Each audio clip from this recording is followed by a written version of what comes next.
You at least leave the door open? ಇದು ಸ್ವಾಮಿ ಪಾಠದ್ದು. Who did the speaker ask? Father. Why did he want the door to be open? Afraid of darkness, devils, ghosts. ಕತ್ಲೆಗೆ ಮತ್ತು ದೆವ್ವಭೂತಕ್ಕೆ ಹೆದರ್ತಾನೆ. What reply did the speaker get? ಏನು answer ಸಿಗುತ್ತೆ ಅವನಿಗೆ? Swami should promise that he would not roll up his bed and go to his grandma's side at night. ರಾತ್ರಿ ಹೊತ್ತಲ್ಲಿ ಬೆಡ್ಡನ್ನು ಮಡಚಿಕೊಂಡು ಅಜ್ಜಿಯ ಜೊತೆ ಹೋಗಿ ಮಲಗಬಾರ್ದು ಅಂತ ಹೇಳಿ. If you do it I will make you the laughing stock of your school. ನೀನು ಏನಾದರೂ ಆ ಥರ ಮಾಡಿದರೆ ನಾನು ನಿನಗೆ ನಗೋ ಥರ ಮಾಡ್ತೀನಿ ಸ್ಕೂಲಲ್ಲಿ. Who is the speaker? Father. Who does you refer to? Swami. What makes the speaker say so? Swami effort to escape. He is sleeping to the office room makes the speaker say this statement. He is disgraceful sleeping beside granny or mother. ಅಪಮಾನಕರವಾದ್ದು granny ಮತ್ತು ಅಜ್ಜಿ ಜೊತೆ ಮಲಗೋದು. It is disgraceful sleeping beside granny or mother. Who made the statement? Father. Who slept beside his granny or mother? Swami. Why did he sleep beside her? He was afraid of sleeping alone. Why did the speaker think that his action was disgraceful? Swami was not a boy, he was in second standard. ಅವನು ಚಿಕ್ಕ ಹುಡುಗ, 2ನೇ ಕ್ಲಾಸಲ್ಲಿ ಕಲಿತಾ ಇರ್ತಾನೆ. Your office room is very dusty and there may be scorpions behind your law books. ನಿನ್ನ office dusty ಧೂಳಿನಿಂದ ತುಂಬಿದೆ ಮತ್ತು ಅಲ್ಲಿ ಚೇಳುಗಳು ಇರಬಹುದು ನಿನ್ನ ಲಾ ಬುಕ್ಸ್ನ ಹಿಂದುಗಡೆ. Who made this remark? Swami. When did the speaker make this remark? Swami's father asked his son to sleep alone in the office room. Why did the speaker make this remark? ಯಾಕೆ ಆ ಥರ ರಿಮಾರ್ಕ್ ಮಾಡ್ತಾನೆ? Swami made this remark because he wanted to excuse for not sleeping in the office room. ಅಲ್ಲಿ ಅವನಿಗೆ ಮಲಗಲಿಕ್ಕೆ ಇಷ್ಟ ಇರೋದಿಲ್ಲ. What does it reveal about the speaker? He did not have the courage to tell his father that he was afraid to sleep alone. ಅವನಿಗೆ ತಂದೆಗೆ ಹೇಳಲಿಕ್ಕಿಲ್ಲಾಗಿತ್ತು, ತನಗೆ ಧೈರ್ಯ ಇಲ್ಲ ಆಫೀಸ್ ರೂಮಲ್ಲಿ ಒಬ್ಬನೇ ಮಲಗಲಿಕ್ಕೆ ಅಂತ ಹೇಳಿ. There's a girl by the tracks, the voices cried out. Whose voices were they? Passengers in the train. What was the name of the girl? Roma Talreja. How did she happen to lay the tracks? Roma was jammed between the other women. She lost her foothold and got pulled out of the moving train and fell on the ground. Sister, are you okay?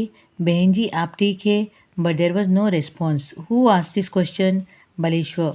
Who does sister refer to? Roma Talreja. Why couldn't he get a response? She was unconscious. What does result? There is a girl by the tracks. The voices cried out. Whose voices are they? Passengers in the train. ಪ್ರಯಾಣಿಕರು ಟ್ರೈನ್ನ. What was the name of the girl? Roma Talreja. How did she happen to lay the tracks? ಹೇಗೆ ಬಿದ್ಲಲ್ಲಿ track ಮೇಲೆ? Roma was jammed between the other women.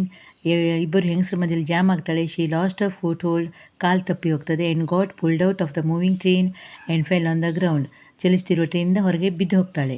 Sister, are you okay? ಬೆಹೆಂಜಿ ಆಪ್ಟಿಕೆ. But there was no response. ಅಲ್ಲಿ ಅವಳ ಪ್ರತಿಕ್ರಿಯೆ ಏನೂ ಇರುವುದಿಲ್ಲ. Who ಆಸ್ this question? Baleshwar. Who does sister refer to? Roma Talreja. Why couldn't he get a response? She was unconscious. What does response mean in the context? Response ಅಂದರೆ ಏನು?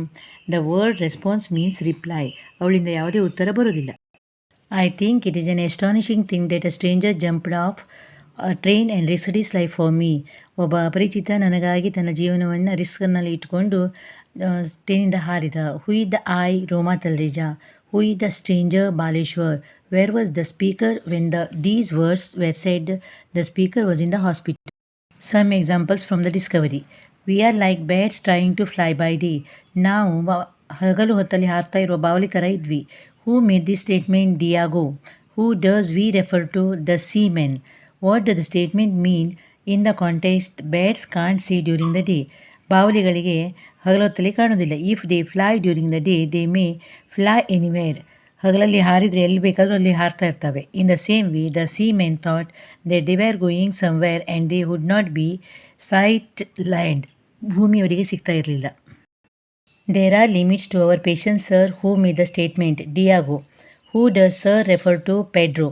When did the speaker say so? Pedro asked Diego if he was becoming impatient. There are limits to our patience, sir. Who made this statement? Diago. Who does sir refer to? Pedro. When did the speaker say so? Pedro asked Diago if he has becoming impatient. Discipline is a thing of the past, sir. It's you or us. Who does you refer to? Columbus. When did the speaker say so, or what statement was it an answer to? When Columbus said discipline knows no buts. What trait does it reveal about the speaker? Francisco was an undisciplined seaman. He had no respect for Columbus. Of the tempest, we were crowded in the cabin, not a soul who dared to sleep. ಯಾರಿಗೂ ಧೈರ್ಯ ಇರಲಿಲ್ಲ. ಕ್ಯಾಬಿನಲ್ಲಿ ನಾವೆಲ್ಲ ಕೂಡ್ಕೊಂಡಿದ್ವಿ. Who does we refer to the sailors? What does dare mean? Dare ಅನ್ನೋ ಅರ್ಥ ಏನು? Be bold, have the courage. Why was it so? One night, the ship was caught in a violent storm. The sailors feared for their lives. They crowded and they were not able to sleep. ಹಾಗಾಗಿ ಅವರಿಗೆ ಮಲಗಲಿಕ್ಕೆ ಆಗೋದಿಲ್ಲ ಅಲ್ಲಿ. Tis a fearful thing in winter to be shattered by the blast. What is a fearful thing referred to here?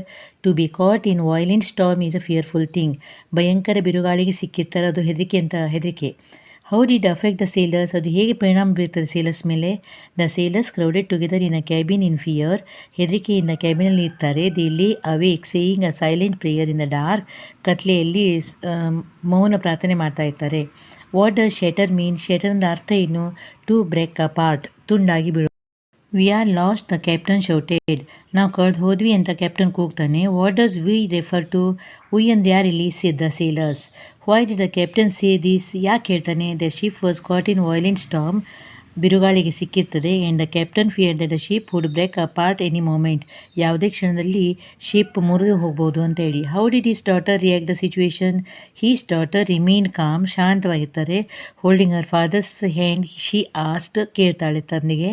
If God could protect them on land, ದೇವರು ಭೂಮಿ ಮೇಲೆ ರಕ್ಷಣೆ ಕೊಡಬಲ್ಲನಾದರೆ, would he not protect them on sea, ಸಮುದ್ರದ ಮೇಲೆ ಅವನು ರಕ್ಷಣೆ ಮಾಡಲಿಕ್ಕಿಲ್ವಾ ಅಂತ ಕೇಳ್ತಾಳೆ. Isn't God upon the ocean just the same as the land? ಭೂಮಿ ಮೇಲೆ ಇದ್ದ ಹಾಗೆ ಸಾಗರ ಮೇಲೆ ದೇವರು ಇರಲ್ವಾ? ಹೂ ಆಸ್ the question? The little maiden, the captain's daughter. Who was it said to her father, the captain the sailors?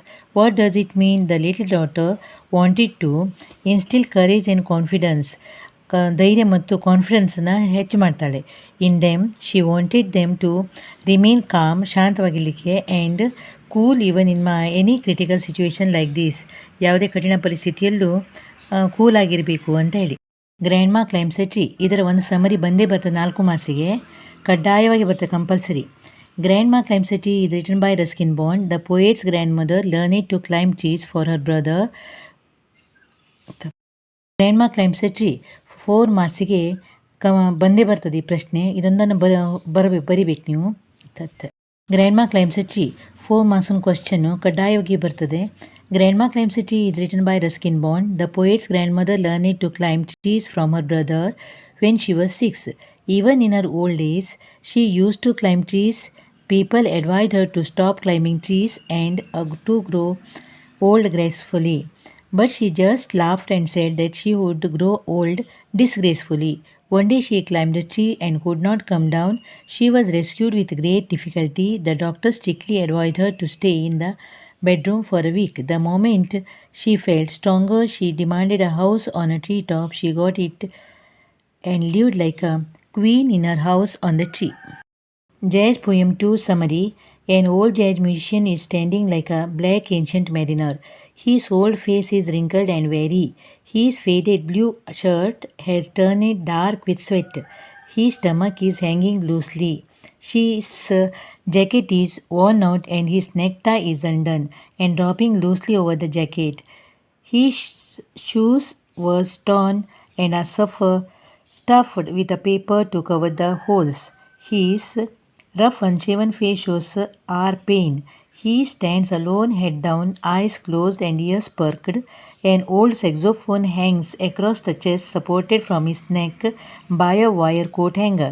He gently lifts the saxophone to the parted lips, but once he starts playing music, he is no longer a black man, but a bird which gathers. He swings and flies high and higher. He seems to be spreading the message of the God through his music. ನೀವು ಈ ಥರ ಸ್ವಲ್ಪ ಸಮರಿಗಳನ್ನು ಮತ್ತು reference to context ಮಾಡ್ಕೊಳ್ಳೋದ್ರಿಂದ 2 marks ಕ್ವಶನ್ಸನ್ನು attend ಮಾಡಲಿಕ್ಕಾಗ್ತದೆ ಮತ್ತು ಸಮರಿನೂ ಬರಲಿಕ್ಕಾಗ್ತದೆ, ನೀಟಾಗಿ ಬರಿಬೋದು. Spreading the message of the god through his music. ನೀವು ಈ ಥರ ಸ್ವಲ್ಪ ಸಮರಿಗಳನ್ನು ಮತ್ತು ರೆಫರೆನ್ಸ್ ಟು ಕಾಂಟೆಕ್ಸ್ಟ್ ಮಾಡ್ಕೊಳ್ಳೋದ್ರಿಂದ 2 ಮಾರ್ಕ್ಸ್ ಕ್ವಶನ್ಸನ್ನು ಅಟೆಂಡ್ ಮಾಡಲಿಕ್ಕಾಗ್ತದೆ ಮತ್ತು ಸಮರಿನೂ ಬರಲಿಕ್ಕಾಗ್ತದೆ, ನೀಟಾಗಿ ಬರಿಬೋದು. Concert. Smita was reading a newspaper ad. Pandit Ravishankar's concert was at Shanmukanand Auditorium, Bombay. Anant was suffering from cancer. Anant was 15 years old boy, best table tennis player, fastest runner, sitar player, and composing his own tunes. He was from Gaganpur, treated at the cancer hospital in Bombay. The family stayed with his aunt Sushila. Smita went to the concert with her father. For Anant, concert was the chance of lifetime. Ustad Alaraka, the great music wizard of music, Smita requested Pandit Ravishankar to play for Anant. Pandit Ravishankar and Ustad Alaraka played for Anant next day. ಇಲ್ಲಿ ನೀವು ಈ ಇಷ್ಟು ಪಾಯಿಂಟನ್ನು ನೋಡಿಕೊಂಡ್ರೆ ಯಾವುದೇ question ಬಂದು attend ಮಾಡ್ಬೋದು, ಯಾವುದೇ R C ಬಂದರೂ ಅಟೆಂಡ್ ಮಾಡ್ಬೋದು. Discovery. Columbus was a man of quick temper and was easily irritated. ಬೇಗ ಸಿಟ್ಟು ಬರ್ತಾ ಇತ್ತು. Columbus believe that his unbridled tongue is his worst enemy. ಅವನು ನಂಬ್ಕೊಂಡಿದ್ದ ತನ್ನ ಹಿಡಿತವಿಲ್ಲದ ನಾಲಿಗೆ ತನ್ನ ದೊಡ್ಡ ಶತ್ರು ಅಂತ ಹೇಳಿ. Columbus thought that sailors drink too much which leads to harmful behaviour. ಅವ್ರು ತುಂಬ ಕುಡಿದ್ರಿಂದ ಭಯಂಕರವಾಗಿ ಅವ್ರ ನಡತೆ ಇರ್ತದೆ ಅಂತ ಹೇಳಿ. Columbus had discovered that when a man had a vision he must follow it alone. ಅವನಿಗೆ ಒಂದು ಕಂಡಿಟ್ಕೊಂಡಿರ್ತಾನೆ ಕೊಲಂಬಸ್, ಮನುಷ್ಯನಿಗೆ ದೂರದೃಷ್ಟಿತ್ವ ಇದ್ದರೆ ಅವನೊಬ್ಬನೇ ಅದನ್ನು ಫಾಲೋ ಮಾಡಬೇಕು ಅಂಥೇಳಿ. Pedro defends the seamen saying that they drink to relax. Pedro seamen ನಾವಿಕರ ಪರವಾಗಿ ಹೇಳ್ತಾನೆ, ಅವರು ಕುಡಿಯೋದೇ ರಿಲ್ಯಾಕ್ಸ್ ಆಗೋ ಸಲುವಾಗಿ. Only Pepe has faith in Columbus. ಕೊಲಂಬಸ್ನಿಗೆ ಮೇಲೆ ನಂಬಿಕೆ ಇರ್ತದೆ ಪೇಪೆ ಒಬ್ಬನಿಗೆ ಮಾತ್ರ. ಈ Santa Maria will be lighter for carcass. Santa Maria ಹಡಗು ಹೆಣಕ್ಕಿಂತ ಹಗುರಾಗಿದೆ ಅಂತ ಹೇಳ್ತಾರೆ. ಯಾರು ಹೇಳ್ತಾರೆ? Pepe quotes Guillermo Ires words. Guillermo Ires ಹೇಳಿದ ಶಬ್ದವನ್ನು ಪೇಪೆ ಪುನಃ ಹೇಳ್ತಾನೆ. Discipline is a think of a part sir if it's you or us. Francisco said this to Columbus. Mutiny is an ugly word, sir, Diego said to Pedro. We have not all your vision, Captain, Pedro to Columbus. A good sailor knows his place, Columbus to Diego. The deepening of their discontent is ominous. ಇದನ್ನು Columbus to Pedro. Discipline knows no birds. Columbus to Francisco. The child stand between me to death, Columbus said to Pepe. Dark deeds are better done in dark, Columbus said to Guillermo. Desperate men do not always act to the best that is in them, Francisco to Columbus. ಈ ಥರ main ಪಾಯಿಂಟ್ಸನ್ನು ನೋಡಿಕೊಂಡ್ರೆ ನಿಮ್ಮಲ್ಲಿ confidence ಜಾಸ್ತಿ ಆಗುತ್ತೆ. ನೀವು ಎಲ್ಲ ಪ್ರಶ್ನೆಯನ್ನು attend ಮಾಡಲಿಕ್ಕೇ ಬೇಕು. Some points from Ballad of Tempest. One night a ship was caught in the winter storm. Crew crowded in the cabin and prayed. Everybody had lost hope. Captain's little daughter held his hand and asked if God protected them on the land, will he not protect them on the ocean? Sailors felt filled with hope. See ಎಷ್ಟು ಈಸಿಯಾಗಿ ಬರಿಬಹುದು ಪಾಯಿಂಟ್ಸ್ಗಳನ್ನ.